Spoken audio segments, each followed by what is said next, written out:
हम लोगों ने पी ब्लॉक एलिमेंट नाम का चैप्टर स्टार्ट किया था, उसमें हमने टोटल कितने एक्सेप्शन देखे, उसकी क्या आप लोगों ने लिस्ट बनाई क्या? बहुत सारे एक्सेप्शन, हमने लगभग 5 एक्सेप्शन देखे, 5 एक्सेप्शन देखे। पहला एक्सेप्शन क्या था? Atomic volume of phosphorus is more than that of arsenic, correct. दूसरा एक्सेप्शन क्या था?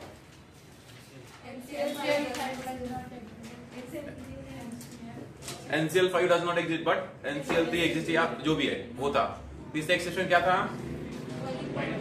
Ionization enthalpy of nitrogen family is more than that of oxygen family, ये भी था ना। चौथा एक्सेप्शन क्या था? Boiling point of ammonia is more than that of phosphine. And पांचवा एक्सेप्शन क्या था?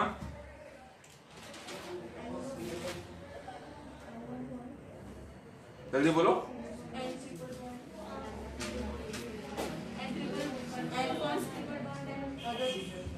वो एक्सेप्शन में थोड़ी है एक्सेप्शन। और कौन सा एक्सेप्शन था बोलो? पीएस वाला क्या था? फॉस्फाइन का क्या? 5 एक्सेप्शन जल्दी सोच के बोलो, सोचो जल्दी से बता।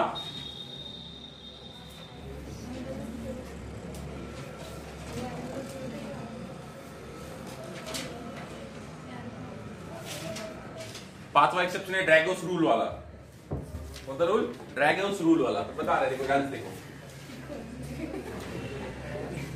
देखो आप एक्सेप्शंस लिखो। सबसे मेन बात है ना, मैं कल से नोट्स चेक करूंगा आपके, इसमें इंक नहीं है। कल मुझसे मैं नोट्स चेक करूंगा, ब्लैक लेके नहीं, मैं नोट्स चेक करूंगा। अगर आपने नोट्स लिखे हैं तो भी मैं आपको क्लास में बैठने दूंगा, नहीं तो आपको बाहर निकाल दूंगा या क्लास में खड़ा रहना पड़ेगा, ठीक है? एक बात आपको समझ में आनी चाहिए। अब देखो, कल हम लोगों ने सीखा था hydrides of nitro, proof number 50, that was NH3, है ना। दूसरा was PH3, then AS3, SBH3 and BiH3. These are the hydrides of group number 50. इनके बारे में अगर मैं बोलूं तो पहली बात यह है कि NH या EH bond length increases down the group, bond enthalpy decreases down the group, reducing character increases down the group, acidic character increases down the group, thermal stability decreases down the group, boiling point increases down the group because van der Waals force of attraction increases down the group because size increases down the group. But with an exception, boiling point of ammonia is more than that of phosphine because ammonia has hydrogen bonding. हम इनमें नहीं बोल सकते, फिर वो experimental data हो जाएगा। ये हमने सीखा। उसके बाद हमको बात करनी है HEH बॉन्ड एंगल। देखो ऐसा, N, H, H और यहाँ पे H और यहाँ पे लोन है, ये अमोनिया है। फॉस्फाइन देखो P, H, H और ये फॉस्फाइन। ये कौन है बोलो निवेदिता, इसका नाम क्या है? अल्फाइन, करेक्ट। उसके बाद देखना ये है SB, H, H, H, स्टीबाइन और ये बिस्मथ का हाइड्राइड या बिस्माइन, जो भी बोलना है बोलो, राइट। इन शॉर्ट है ना, यहाँ पे देखो ये एलिमेंट है, E can be N, P, AS, SB, BI, है ना। ये एलिमेंट है और इसके ऊपर लोन पेयर है और यहाँ पे H, H और यहाँ पे H, ऐसे बॉन्ड्स, राइट। तो हमको बात करनी है HEH bond angle, HEH bond angle की, राइट। HEH की बॉन्ड एंगल की हमको बात करनी है। अब देखो पहली बात, what is the hybridisation of nitrogen in ammonia? sp3। देख लो 1 2 3 4, 3 sigma bond plus 1 lone pair is equal to 4 ना। सेक नंबर 4 आ गया, हाइब्रिडेशन क्या हो गया बोला आपका? sp3। अगर sp3 हाइब्रिडेशन है तो what is expected bond angle? 109.5 degree. This is the expected bond angle, है ना। एक्सपेक्टेड मतलब इतना आना चाहिए अगर आइडियल sp3 हाइब्रिडेशन है। बट आपको मालूम है ये लोन पेयर, ये बॉन्ड पेयर, रिपल्शन का ऑर्डर भी मालूम होना चाहिए। सबसे ज्यादा होता है repulsion lone pair, then lone pair bond pair, then bond pair bond pair.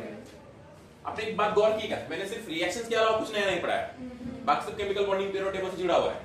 हाँ, तो वो आना चाहिए पक्के से। आप देखो फिर, तो आप देखो यहाँ पे एक्सपेक्टेड बॉन्ड एंगल 109.5 डिग्री होना चाहिए, बट यहाँ पे होता है कितना बोलो?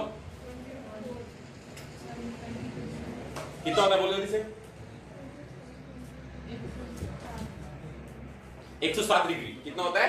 107 डिग्री एक्सपेक्टेड बॉन्ड एंगल। एक सेकंड, लेट मी चेक। हाँ, अमोनिया अमोनिया अमोनिया 107 कितना होता है? 107 डिग्री। तो यहाँ पे एक्सपेक्टेड बॉन्ड एंगल कितना हो जाता है? 107 degree. And what happens due to lone pair bond pair repulsion. And simple देखो, ये मैं समझाने की कोशिश करूंगा। ये रहा नाइट्रोजन, क्या नाम पेन प्लीज, 4 पेन दे दो। बस देखो, मैं समझाने की कोशिश कर रहा हूं। ऐसे एक्चुअली मैं कुछ नया नहीं पढ़ा रहा हूं, I had already taught. Shape क्या है यहाँ पे? शेप आपका पिरामिडल है, राइट? शेप है आपका पिरामिडल, ज्योमेट्री टेट्राहेड्रल है। शेप आपका पिरामिडल है, ज्योमेट्री कौन सी है? टेट्राहेड्रल। अब देखो यहाँ पे पिरामिडल मतलब पिरामिड के जैसे बनना चाहिए। पिरामिड मतलब पिरामिड के जैसे बनना चाहिए। ऐसा बन गया ना पिरामिडल। अब देखो, ये यहाँ पे नाइट्रोजन रहा, हाइड्रोजन हाइड्रोजन हाइड्रोजन, और ये यहाँ पे लोन पेयर है। मान लो लोन पेयर नहीं होता तो ये से दूर दूर होते, समझ में रहेगा? तो इनमें बॉन्ड एंगल क्या होता? ज्यादा। बट लोन पेयर आ गया, this is the lone pair, this are bond pairs. ये आपके बॉन्ड पेयर्स है। ये लोन पेयर बॉन्ड पेयर में ना, तो ये lone pair bond pair bond pair bond pair में रिपल्शन हो रहा है। रिपल्शन को मिनिमाइज करने के लिए नजदीक नजदीक आ रहा है, और बॉन्ड एंगल क्या हो रहा है? रिड्यूस हो रहा है। करेक्ट, ये हो गया। अब मुझे बोलो फॉस्फाइन में क्या होगा? हाइब्रिडाइजेशन ऑफ फास्फोरस, वही क्या? sp3। आर्साइन में क्या हो गया? सीबाइन में क्या होगा? बिस्पाइन में क्या होगा? हाँ, एक्चुअल में ना यहाँ पे कोई भी हाइब्रिडाइजेशन नहीं होता है, ये एक्सेप्शन है। यहाँ पे कोई भी हाइब्रिडाइजेशन नहीं होता, दिस इज एक्सेप्शन, है ना? This is exception. मतलब यहाँ पे sp3 हाइब्रिडाइजेशन है, बट यहाँ पे हाइब्रिडाइजेशन नहीं है। अब देखो समझाता हूँ। अब देखो ये है ना, एक्सपेरिमेंटल डेटा मुझे लिखना पड़ेगा, तब आपको एकदम अच्छे से समझ में आएगा। देखो मैं यहाँ पे इनका जो बॉन्ड एंगल है वो लिख रहा हूं, दैट इज 185। सॉरी, मैं क्या कर रहा हूं? कहा गया bond angle, that is 93.6 degree. देख रहे हो? उसके बाद यहाँ पे है बॉन्ड एंगल 91.8 डिग्री, और भाई यहाँ पे है 91.3 degree. C this is the difference. देखो पहले लिख रहे हो तुम लोग, अब देखो यहाँ पे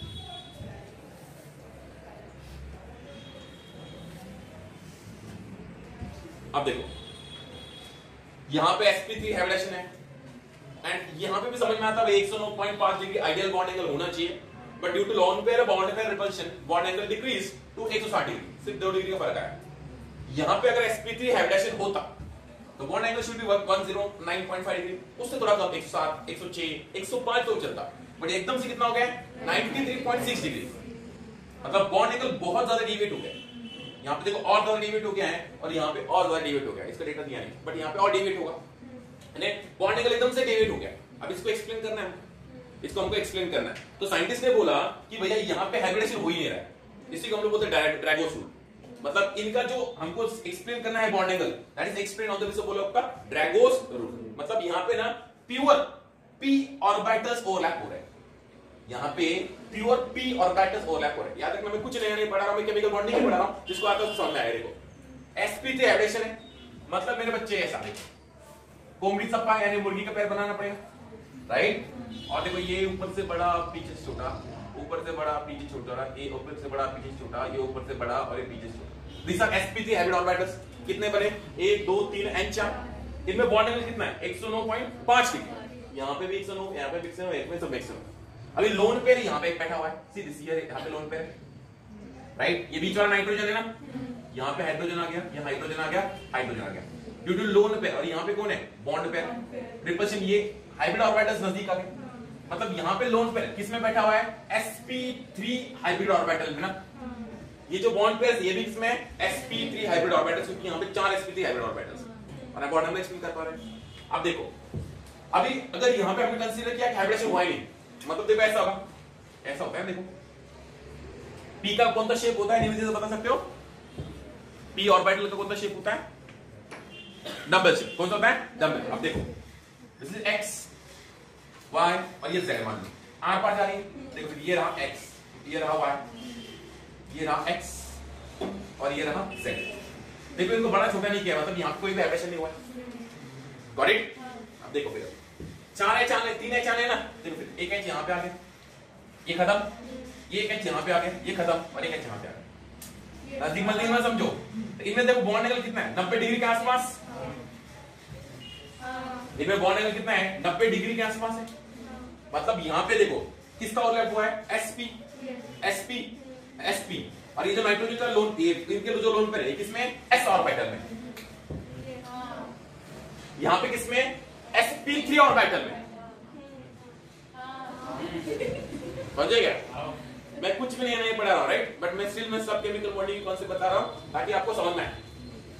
मेरे हिसाब से मैंने इतना भी टफ नहीं बनाया इन्होंने, मैं लिखते जा रहा हूँ ऐसे स्लाइड आ रही है वैसे पढ़ रहा हूँ, ये होता है ऐसा होता है, ये होता है ऐसा होता है, मैं एक्सप्लेन करने की कोशिश कर रहा हूँ ताकि आपको समझ में आए, है ना।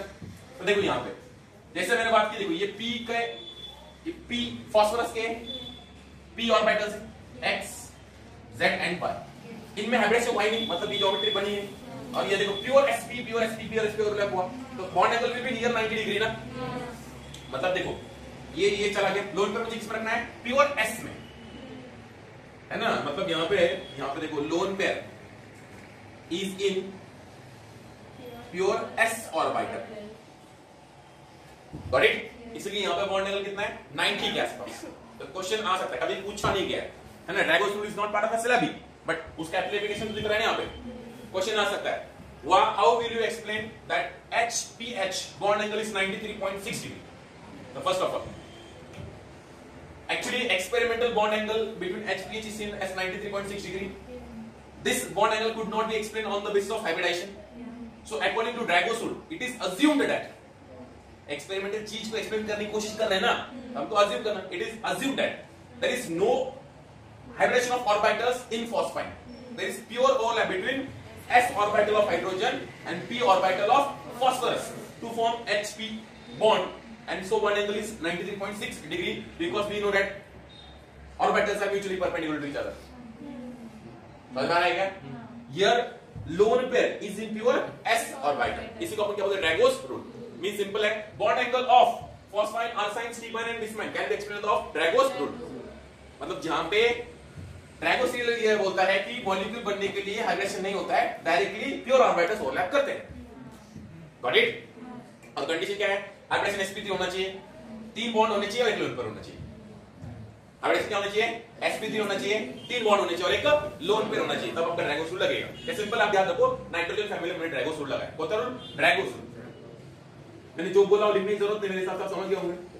फिर से एक बार, bond angle of phosphine, arsine, stibine and bismine cannot be explained on the basis of hybridization because there is large deviation from ideal bond angle to experimental bond angle. To explain this experimental bond angle, it is assumed that there is no hybridization, but there is overlap between pure orbitals. That is Dragon. Got it? Dragon ने rule बनाया, मतलब उसने बोला ऐसा हुआ। Got it?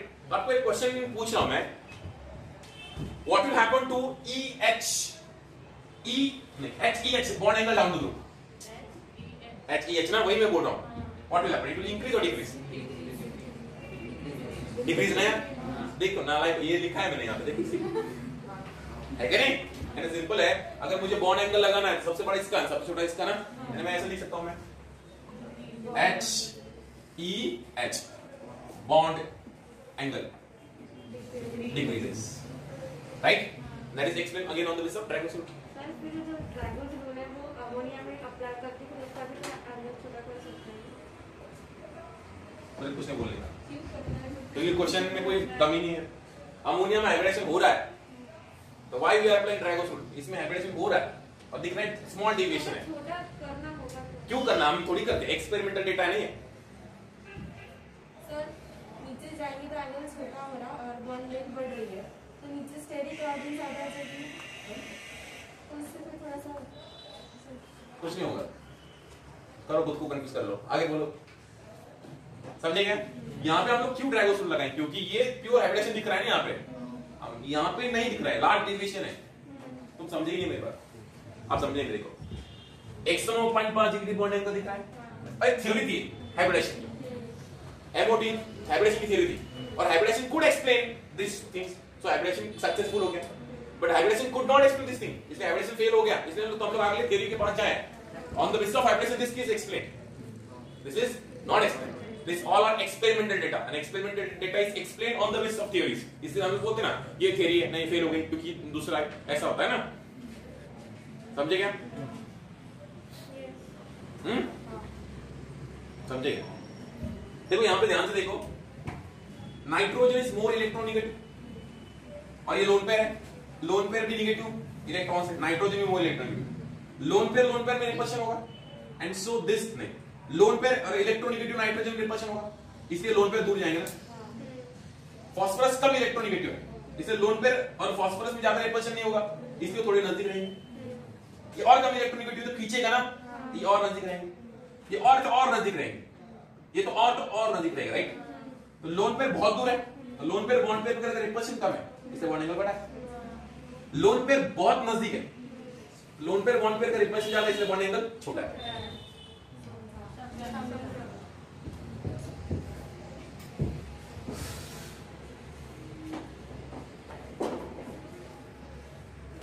Old style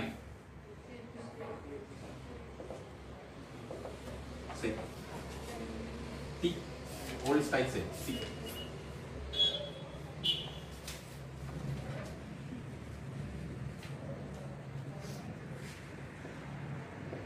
What will happen to HEH bond angle here? It will decrease, right? Why?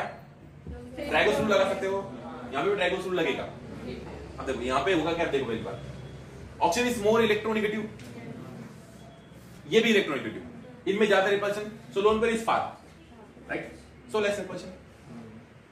यहाँ पे देखो tellurium very less electronegative, very less repulsion, तो ये नजदीक तो ज्यादा रिपल्शन, तो ये ज्यादा छोटा हो जाएगा। समझे क्या? टेक्निकल नॉलेज, टेक्निकल लैंग्वेज में बोला जाए तो oxygen is smaller, it is highly electronegative, so यहां पे इलेक्ट्रॉन डेंसिटी छोटे से एटम में कॉन्सेंट्रेटेड है, राइट। ये बड़ा है, इसलिए इलेक्ट्रॉन डेंसिटी डिस्ट्रीब्यूटेड है, और बड़ा है और डिस्ट्रीब्यूटेड है, और बड़ा है और डिस्ट्रीब्यूटेड है। तो यहाँ पे इलेक्ट्रॉन डेंसिटी कॉन्सेंट्रेटेड है, जो निगेटिवली चार्ज होती है, तो लोन पेयर और इलेक्ट्रॉन डेंसिटी में ज्यादा रिपल्शन, इसलिए लोन पेयर दूर गए। यहाँ पे इलेक्ट्रॉन डेंसिटी डिस्ट्रीब्यूटेड है ना, डिफ्यूज्ड है, इसलिए कम रिपल्शन, इसलिए नजदीक, इसलिए बॉन्ड एंगल डिक्रीज हो गया। देखते तुम लोग कितना दिमाग लगा पाते। टास्क है आपके लिए, याद रखना ऐसे ही क्वेश्चंस आते हैं। देखो मैं एलिमेंट चेंज नहीं कर रहा हूं, एलिमेंट वही, यहां पे एलिमेंट चेंज हुए थे, मैं एलिमेंट चेंज नहीं कर रहा हूं। याद रखना आप कंफ्यूज हो सकते हो, क्योंकि कंफ्यूज होना बनता है, लेकिन इट्स ओके। बताओ व्हाट विल बी, बताओ सबसे बड़ा बॉन्ड एंगल किसका होगा, ये decreasing order of bond angle. फिर से देखना, मैंने एलिमेंट चेंज नहीं किया, तो यहाँ पे सी अलग चेंज हो गया ना।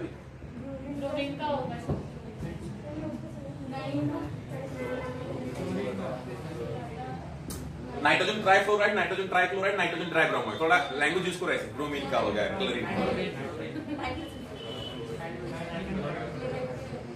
अप्लाई करें। देखो पहली बात, नाइट्रोजन फ्लोरीन में इलेक्ट्रोनेगेटिव डिफरेंस बहुत ज्यादा, राइट, इसलिए फ्लोरीन अपने और इलेक्ट्रॉन खींचेगा, इसमें डेल्टा प्लस बहुत बड़ा है।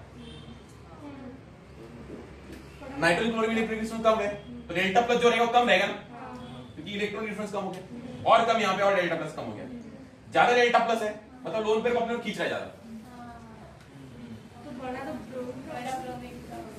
ज्यादा डेल्टा प्लस है तो इलेक्ट्रॉन को अपने खींचेगा तो बॉन्ड एंगल छोटे हो जाएंगे, इतना नहीं खींचेगा, बॉन्ड एंगल बड़े हो गए, तो भैया बॉन्ड एंगल क्या रहेगा, 3 greater than 2 greater than 1। आपने अंदाजा से लगाया, लॉजिक लगाना। देखो यहाँ पे अलग लॉजिक है, यहाँ पे अलग लॉजिक है। देखो मैं क्वेश्चन को घुमाने को लाख मिनट घुमा दूं, बट एग्जाम में ऐसे ही क्वेश्चन आते हैं। आप सोच रहे होंगे यहाँ से लाइन टू लाइन क्वेश्चन आते हैं, वो तभी पूछने लगे, बट ऐसे ही क्वेश्चन आते हैं। Are in them decreasing order of bond angle, are in them increasing order of, बोलो कि आपका क्या बोलते हैं, बॉन्ड लेंथ, बॉन्ड एनर्जी, ऐसे ही क्वेश्चन आते हैं। Inorganic chemistry is all that. तो वहां पे ना 10 क्वेश्चन इनऑर्गेनिक आ रहे थे, 8 से 9 लॉजिकल ही होते।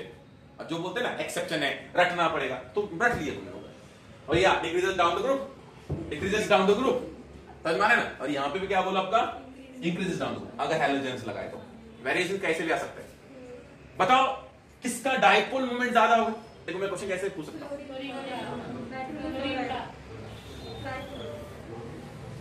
बताओ डाइपोल मोमेंट किसका ज्यादा होगा, कैसे, सोच समझ के बताना।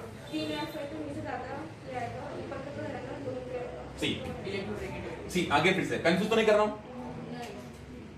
ऐसा है नहीं तुम्हारे सिलेबस को, पर क्वेश्चन ऐसे ही आते हैं। देखो ये ऐसा है, नाइट्रोजन फ्लोरीन मोर इलेक्ट्रोनेगेटिव, सो इसका डायपोल ऐसा है, इसका भी ऐसा ही, सबका ऐसा ही है, बट यहाँ का डायपोल बड़ा है तो ज्यादा कैंसिल हो रहा है, यहाँ का डायपोल छोटा है तो कम कैंसिल हो रहा है, इसलिए इसका डायपोल ज्यादा है। नहीं समझे ना? सीधे को भाई सब में सीन ऐसा है, nitrogen fluorine bore electronegative difference है उनमें, तो यहाँ पे डायपोल मोमेंट बड़ा है तो 3 वेक्टर्स बड़े हैं तो ज्यादा कैंसिल हो गए, ये इतने बड़े नहीं तो कम कैंसिल होगा, इसलिए इसका। What is the order of bond length? किसका बड़ा होगा बता? 1 2 3 में 1 2 3 हाँ 1 2 3 किस होगा ना, इसका सबसे होगा। What will the order of thermal stability? Decrease, ये ज्यादा थर्मली स्टेबल होगा। What is the order of stability? ये ज्यादा स्टेबल, ये अनस्टेबल होगा ना, डिक्रीज होगा, स्टेबिलिटी भी डिक्रीज। समझ में आ रहा है? Which will be best halogenating agent 1 2 3 में? 3, ये जल्दी टूटेगा, जल्दी हैलोजन जाएंगे। क्वेश्चन कैसे पूछ सकते हैं, आपने अकल होनी चाहिए बस। लिखो क्या लिखना है, स्क्रीनशॉट ले लो। देखो जिसको रोना है वो रो सकता है, जिसको नहीं रोना हो कोई बात नहीं।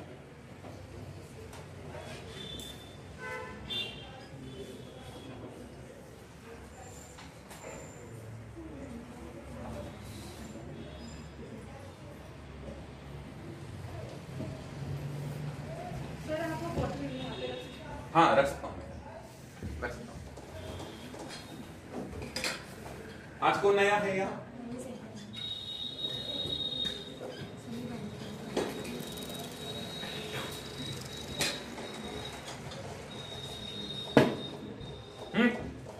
बेटा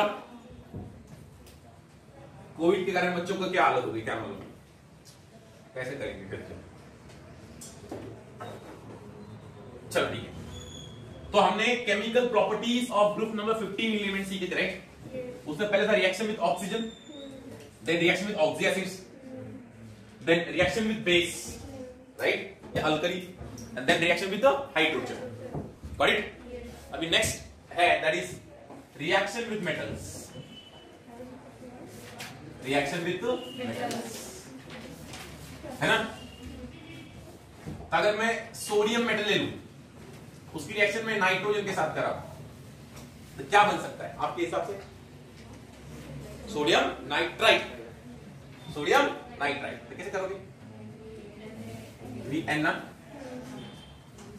हेल्प मी।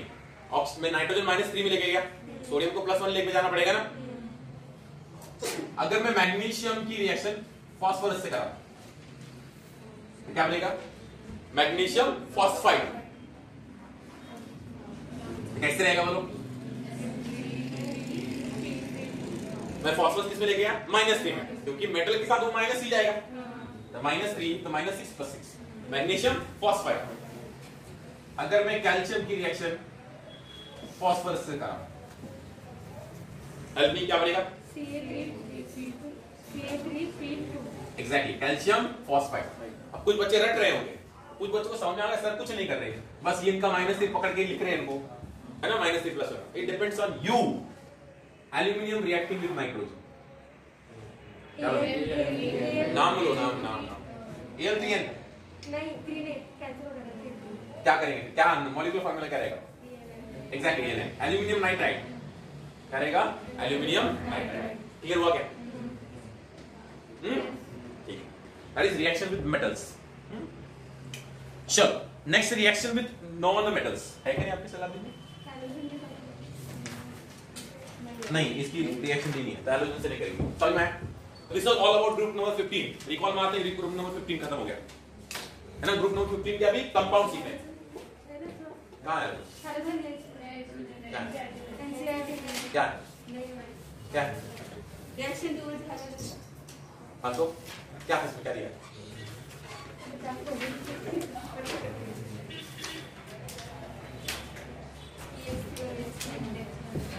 क्या दिया बोलो, क्या दिया?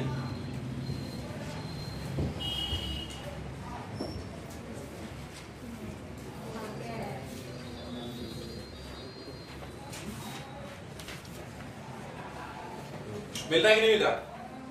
क्या है? छोटा सा पैराग्राफ किसका? Halogen reactivity towards halogen. क्या दिया? These elements react to form two series of halides, EX3 and EX5. Nitrogen does not form pentahalide due to non-availability of the d orbitals in its valence shell. तो ये पढ़ा है कि नहीं पढ़ा है? फिर सब ठीक है। चलो ले लेते हैं reaction with halogens. Reaction with halogens देखो, मैं पढ़ाने को सब पढ़ा दूं, बट अल्टीमेटली याद रखना, आप रटने की कोशिश मत करना।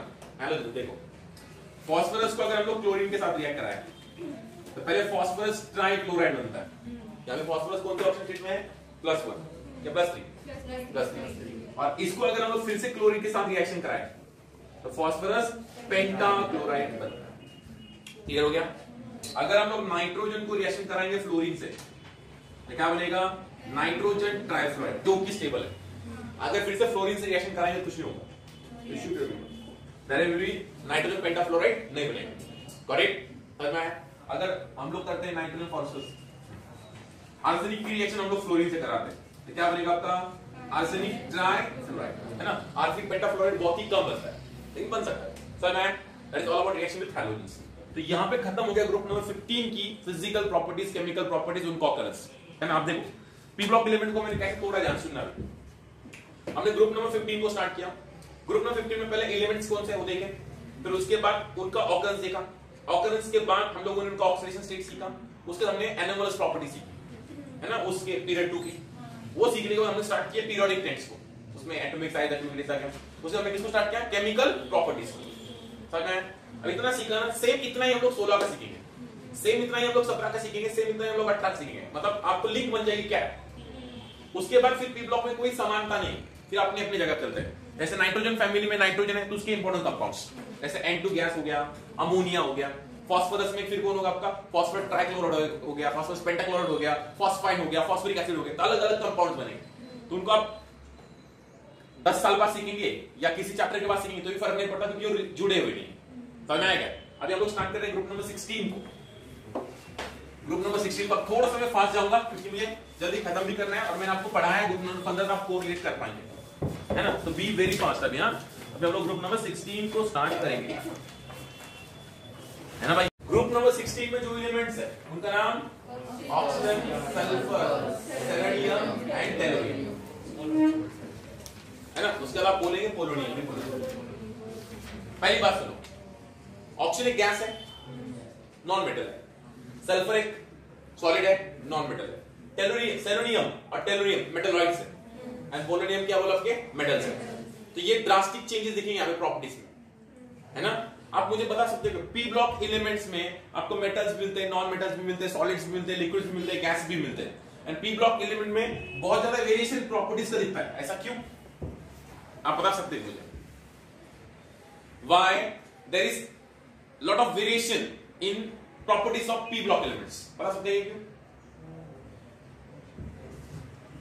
याद रखना, आप जेईई नीट वाली बैच हो। हाँ, अगर किसी को टफ लग रहा होगा तो go and seat in CET batch. देखो यहाँ पे ऐसा कोर का फर्क पड़ता है, यू नो कोर। यहाँ पे एस कोर है, इनर कोर। यहाँ पे कौन सा है? D core. यहाँ पे भी डी कोर, और यहाँ पे D plus F core.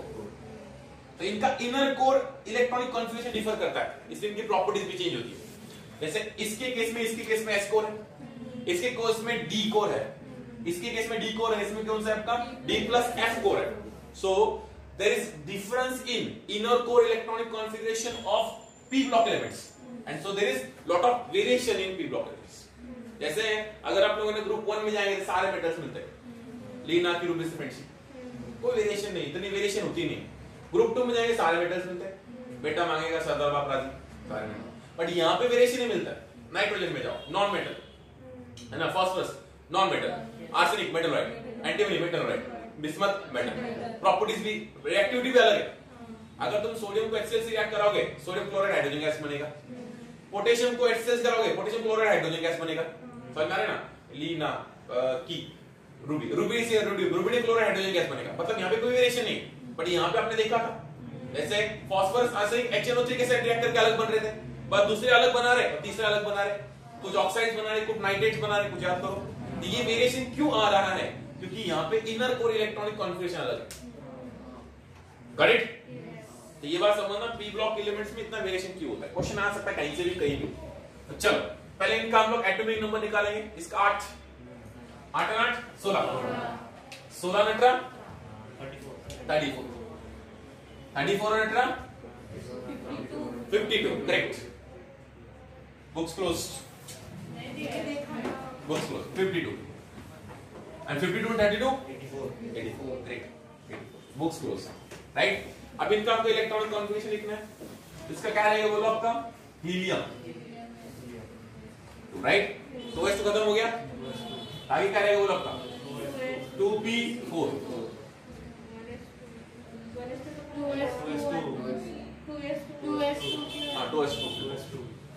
2s2 2p4।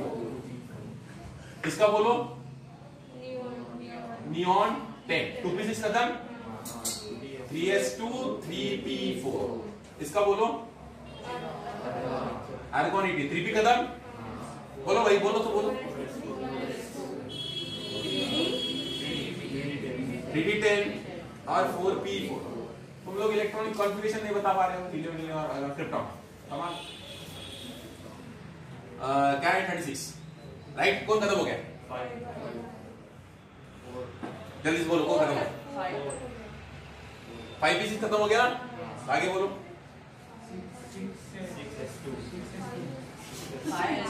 5s2 क्योंकि हमें 4p6 खत्म होने वाला है 5s2। आगे बोल क्या तुम लोग बुक्स क्लोज लोगों ने थप्पड़ खाएंगे अभी। 4d10 आगे क्या रहेगा 5p4। लास्ट में बोलो Xenon 54 6s2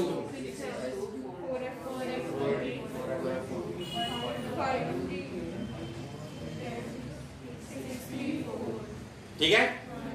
हमको जब भी जनरल इलेक्ट्रॉनिक कॉन्फ़िगरेशन लिखना होता है हमको लास्ट शेल लिखना होता है। लास्ट देखो ये 2 लास्ट है, ये 3 लास्ट है, ये 4 लास्ट है। हाईएस्ट प्रिंसिपल क्वांटम नंबर वाले देखने होते हैं। ये 5 लास्ट है और 6 लास्ट है। लास्ट में क्या है NS2 NP4। तो what is general electronic configuration? General electronic configuration देखो NS2 NP4। ये क्लियर हुआ? अब देखो यहाँ पे इनर कोर S है, इनर कोर S है, यहाँ पे इनर कोर D है D+S, यहाँ पे कौन है D+S, यहाँ पे D+F+S। So there is drastic change in properties क्योंकि ये सारा non-metal, metalloid, metalloid and metals। Is it okay? तो ये हो गया। बात करेंगे इनके ऑकरेंस की। ये जो रटने वाली चीज है उसको रटना ही पड़ेगा, उसकी कोई ऑप्शन नहीं। ऑकरेंस बेसिकली जो ऑप्शन है वो कौन है आपका डायएटॉमिक गैस। पहली बात देखना ये जो एलिमेंट्स है इनको हम लोग बोलते हैं चाल्कोजेंस। क्या बोलते हैं? चाल्कोजेंस। बताओ क्यों? बताओ क्यों? Are called as chalcogens. Why? Because they are ore forming. Because they are ore forming. है ना? चाल्को मतलब ओर, एंजन का मतलब बनाने वाला या ओर से तैयार होने वाला। तो chalcogens. Group 16 elements are called as chalcogens because they are ore forming. वो ओर बनाते, right? What is ore?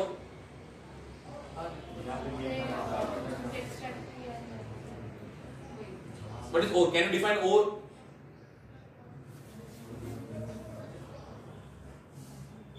Can you define please?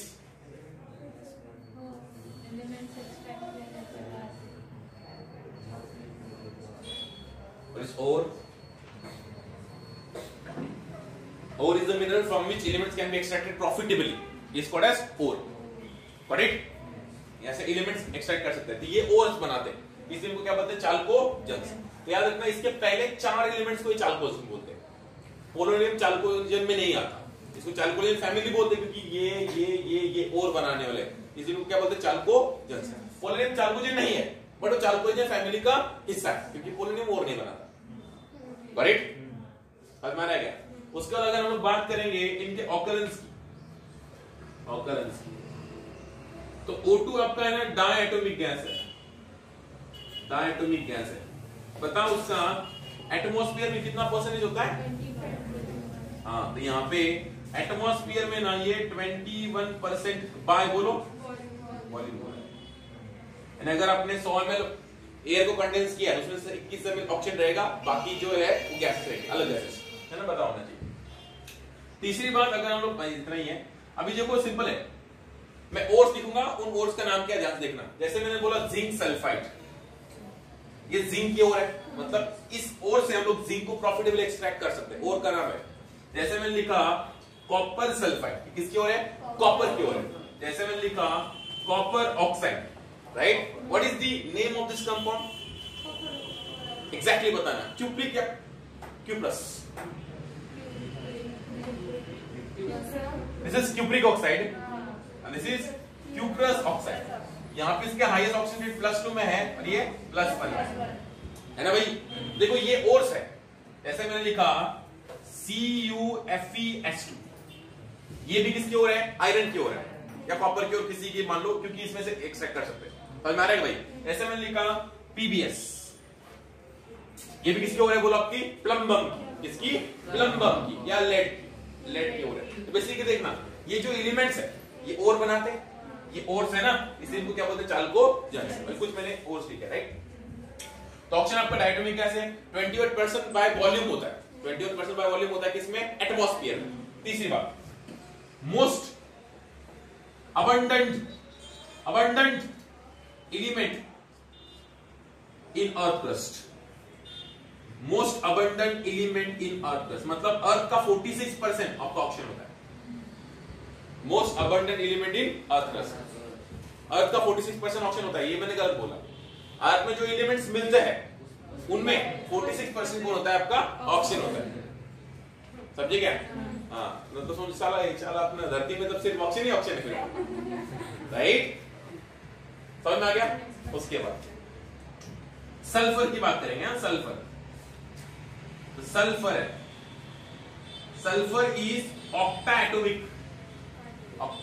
Atomic solid. Sulphur कौन है? ऑक्टा एटॉमिक सॉलिड, मतलब देखो ऑक्सीजन डायटोमिक है, सल्फर कौन है? Octa atomic. उसका स्ट्रक्चर पता होना चाहिए ना। देखो ऑक्सीजन ऐसा होता है O double bond O, lone pair. Can anyone tell me hybridisation of oxygen here? sp2 shape, linear, exactly linear, great. Shape क्या है? लीनियर, शेप इज लीनियर ना bro. Can you tell me percentage S character here? sp2 percentage S character,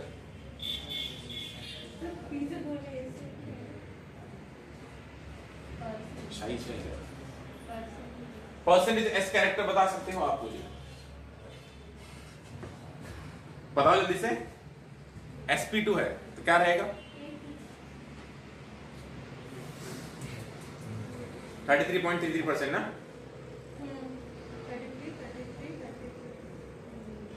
how percentage S character is found?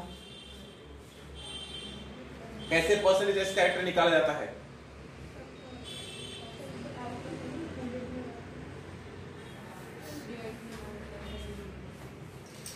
कोई बता सकता है? अरे sir आप बहुत क्वेश्चन पूछते हो सर, आप सिर्फ पढ़ाने का काम नहीं करते। देखो टीचिंग दो प्रकार की होती है, सिर्फ पढ़ाया जाए तो बच्चों को अच्छा लगता है क्योंकि साला उसको सिर्फ क्लास में बैठना होता है, और क्वेश्चन पूछे जाए तो बच्चों को बुरा लगता है क्योंकि साले को क्लास में ध्यान देना होता है, तो कुछ आना होता है ना, ऐसा है। और जब सिर्फ पढ़ाया जाए, टीचर का हकीकत मालूम है कि इसकी कितनी समझने की क्षमता है, और उस सिर्फ पढ़ाया जाए तो बच्चा भी खुश होता है। देखो यहाँ पे परसेंटेज कैरेक्टर कैसे निकलता है? sp2 है, क्या करोगे आप? 1/3 sp2 मत जाओ सालो, sp2 क्या करोगे? That is 1/3 into 100, correct. sp4 में परसेंटेज कैरेक्टर क्या होता है? 25 हाँ, sp4 में। चलो sp3 में बताओ, sp4 भी होता है 25, गॉट इट। इस प्रकार परसेंटेज S कैरेक्टर निकाला जाता है। What will happen if percentage S character increases? Electronegativity क्या होगा? If percentage S character increases, what will happen to electronegativity? Decrease होगा. If percentage S character increases, electronegativity increases. Okay. I'm extremely sorry. You need to revise lot of concepts, guys. हाँ? जैसे हमने देखा था CH4, CH2 double bond, CH2 और यहाँ पे CH triple bond CH. Which one is more acidic? Acetylene is more acidic. ये least acidic. यहाँ पे percentage कैरेक्टर ज्यादा है इसलिए H निकल जाता है. More the percentage character, more is the electronegativity. ठीक है, चलो कोई बात नहीं, वो अपना अलग की बात है.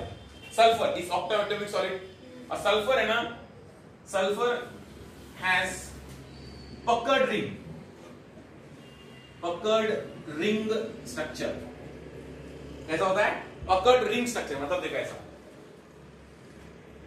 क्राउन शेप स्ट्रक्चर इसका.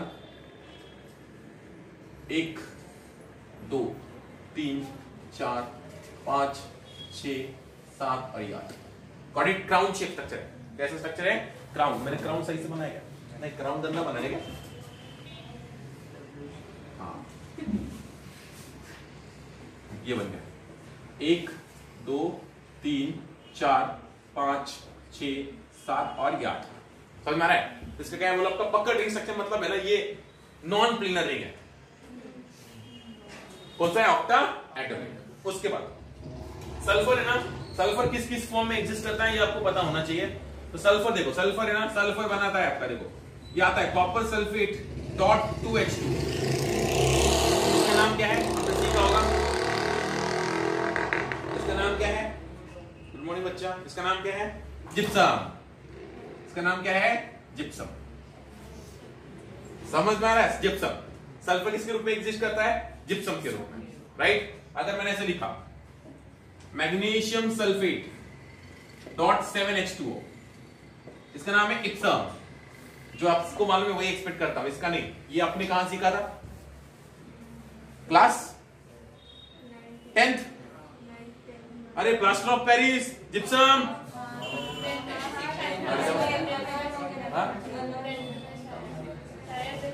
10th में मेटल्स एंड नॉन मेटल्स में. मार जाओ सालो. इप्सम. इसका नाम क्या है? इप्सम. समझ में आ रहा है? उसके बाद मैंने लिखा बेरियम सल्फेट. इसका नाम है बेरिएट. इसका नाम क्या है? बेरिएट. बैरेट. इसका नाम क्या है? बैरेट. समझ में आ रहा है? इसका नाम क्या है? बैरेट. उसके बाद हो गया. ठीक है. उसके बाद जिंक सल्फाइड. इसका नाम है गैलेना. और इसका नाम है जिंक सल्फेट. इसका नाम क्या है? गैलेना. उसके बाद नहीं, इसका नाम जिंक ब्लेंड है. ये सब याद रखना. इस बार बहुत बार पूछे गए. Lead sulphide. इसका नाम है गैलेना. और है आपका CuFeS2. इसका नाम है copper pyrites. Copper pyrites. Spelling क्या है? पायराइट्स. ये सल्फर की ओर से सिंपल है. सल्फर की ओर से नहीं है.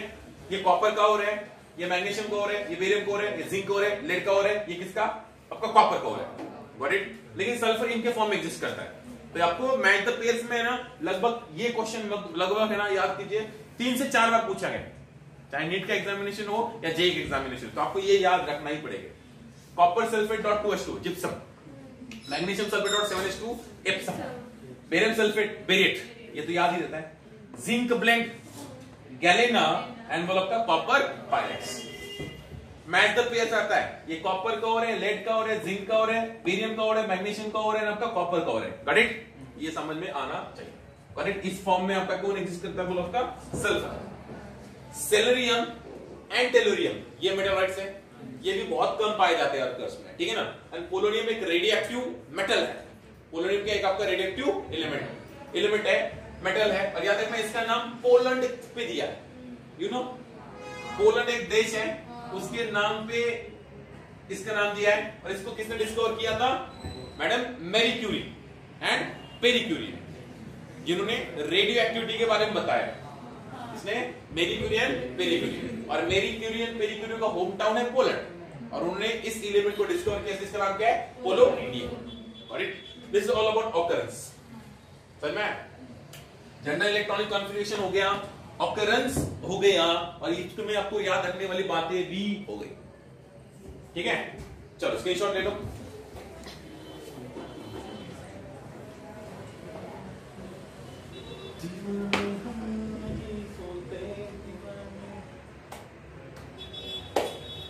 मैं अगर सिर्फ आपके एनसीईआरटी का पी ब्लॉक बनाऊं तो बहुत जल्दी खत्म हो जाएगा अंजलि, ये खुद समझ भी रहे होंगे, आप देख भी रहे होंगे, लेकिन मुझे आपको नीट और जेईई क्वालिफाई करवानी है, इसलिए मैं सब पढ़ाने की कोशिश कर रहा हूं। ठीक है, इसको याद रखना ही पड़ेगा। और कैसे याद होगा? लास्ट मोमेंट पे रिवाइज करके। मैं अभी थोड़ी बोल रहा हूँ अभी याद हो जाना चाहिए, लास्ट मोमेंट रिवाइज करना ही पड़ेगा। इसलिए आपको इंपॉर्टेंट चीट शीट्स बनाने पड़ेगी। चीट शीट्स मतलब मुझे ये याद रखना, ये याद रखना, याद करना ही पड़ेगा। नेक्स्ट बात करेंगे अपन ऑक्सीडेशन स्टेट। किसकी बात करेंगे? देखो सीक्वेंस उसी तरीके से जा रहा है ना। किसकी बात करेंगे? Oxidation state. Oxidation state, right? तो क्या होगा कॉमन ऑक्सीडेशन स्टेट? कोई बता सकता है? मैं लिखूंगा, देखो याद, देखो पहले बात, ये मैं एलिमेंट लिख लिया E, इसका नाम है NH2 NP4, राइट? ये ऐसा रहेगा H2, 1 2 3 N4 NP4, got it? तो बोलो कॉमन ऑक्सीडेशन स्टेट क्या होगा? -2, क्योंकि ये 2 इलेक्ट्रॉन लेके अपना ऑक्टेट पूरा करेंगे ना, तो कॉमन ऑक्सीडेशन स्टेट सबका क्या रहेगा? -2, गॉट इट? यानी सिंपल सी बात है, कॉमन ऑक्सीडेशन स्टेट क्या है बोला आपका? -2 माइनस, उसके बाद it can be +2 +4 and +6। Common तो -2 है, उसके बाद इट कैन बी +2 +4 एंड +6। +6 कैसे? ध्यान सुनना, देखो पहली बात, ऑक्सीजन का मैक्सिमम कोवैलेंस कितना है? 4। Come on guys, we should know the reason why. Unavailability of vacant d orbitals. या तुम ऐसे मत देखो, NH2NP4 है, 2S2P4 है, ऑक्सीजन के पास वेकेंट d ऑर्बिटल्स नहीं है, इसलिए उसके पास मैक्सिमम कोवैलेंस कितना है? 4। 1 2 3 है 4। तो ये मैक्सिमम कितने बॉन्ड बना सकता है वो? 1 2 ना, क्योंकि 2 ही खाली डब्बे, तीसरा बनाए तो उसपे प्लस आ जाता है।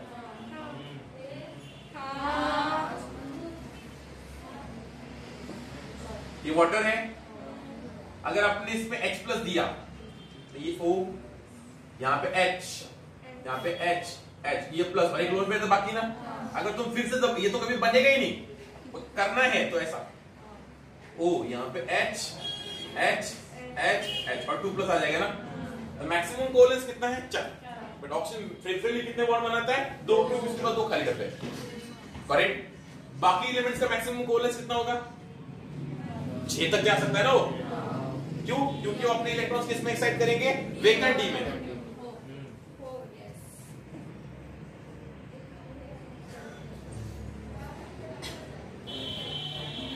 ठीक, देखो यहां पे वेकेंट d है, ऑक्सीजन नहीं उड़ा सकता। अगर इसने उड़ाया ऐसा तो कोवैलेंस कितना हो गया? 4। इसको उठाया कितना हो गया? 6। समझ में नहीं आ रहा है क्या? यहां से एक उड़ाया तो 4 खाली डब्बे, उड़ाया कितना हो गया? 6। मैक्सिमम कोवैलेंस कितना है? 6। जिसको नहीं समझ में उससे याद रखना, ऑक्सीजन का मैक्सिमम कोवैलेंस कितना है? 4, बाकी कितना है? 6। ये क्लियर हो गया?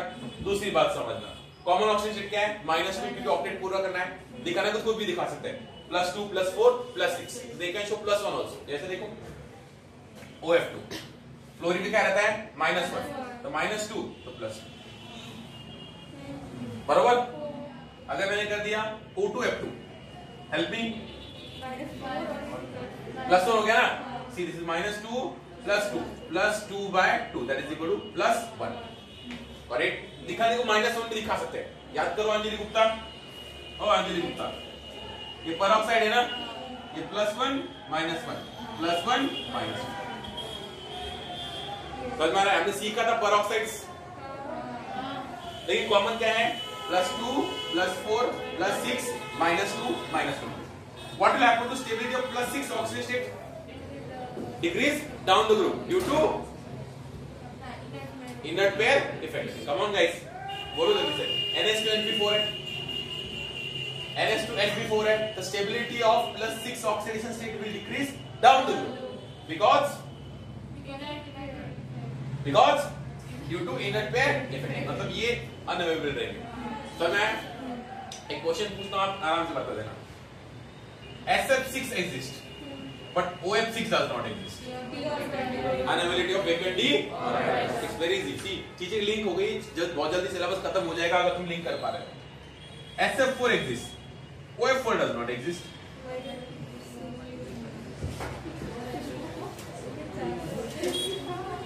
Again, unavailability of vacant D orbitals.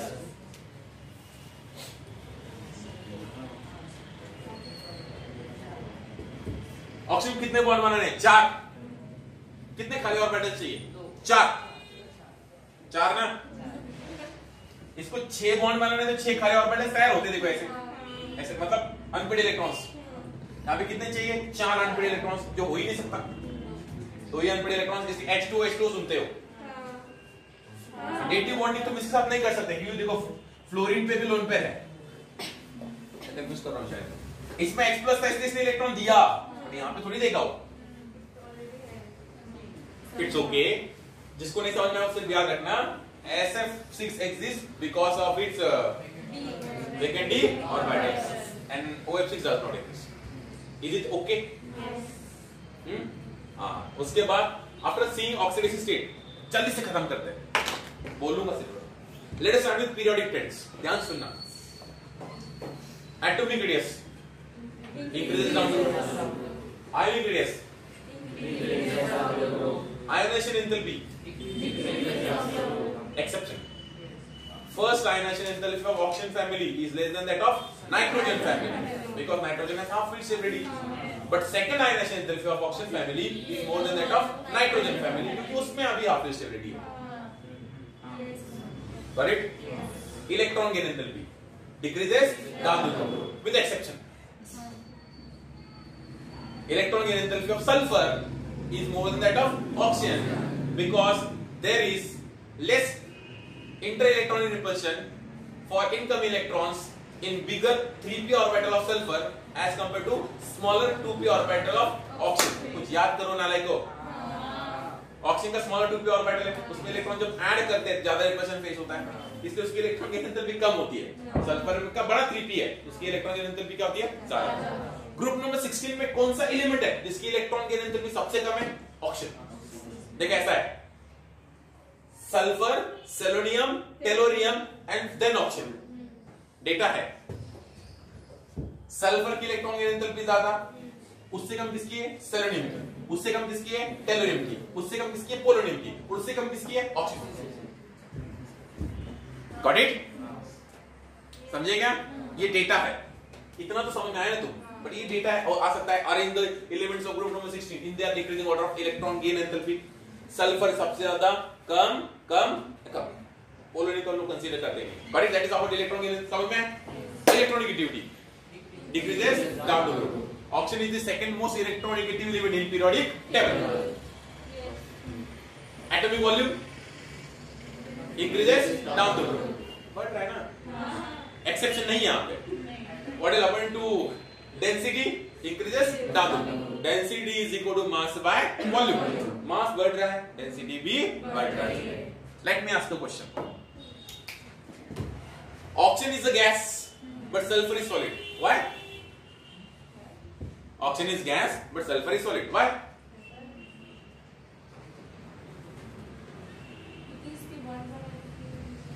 Oxygen अकेला गैस है, बाकी सारे सॉलिड्स है. ऑक्सीजन O2 है.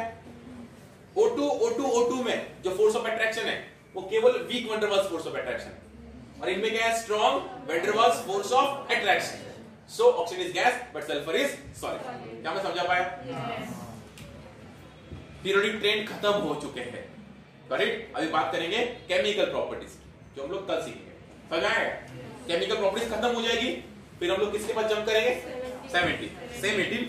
फिर हम लोग आएंगे एलिमेंट्स को सीखने के लिए.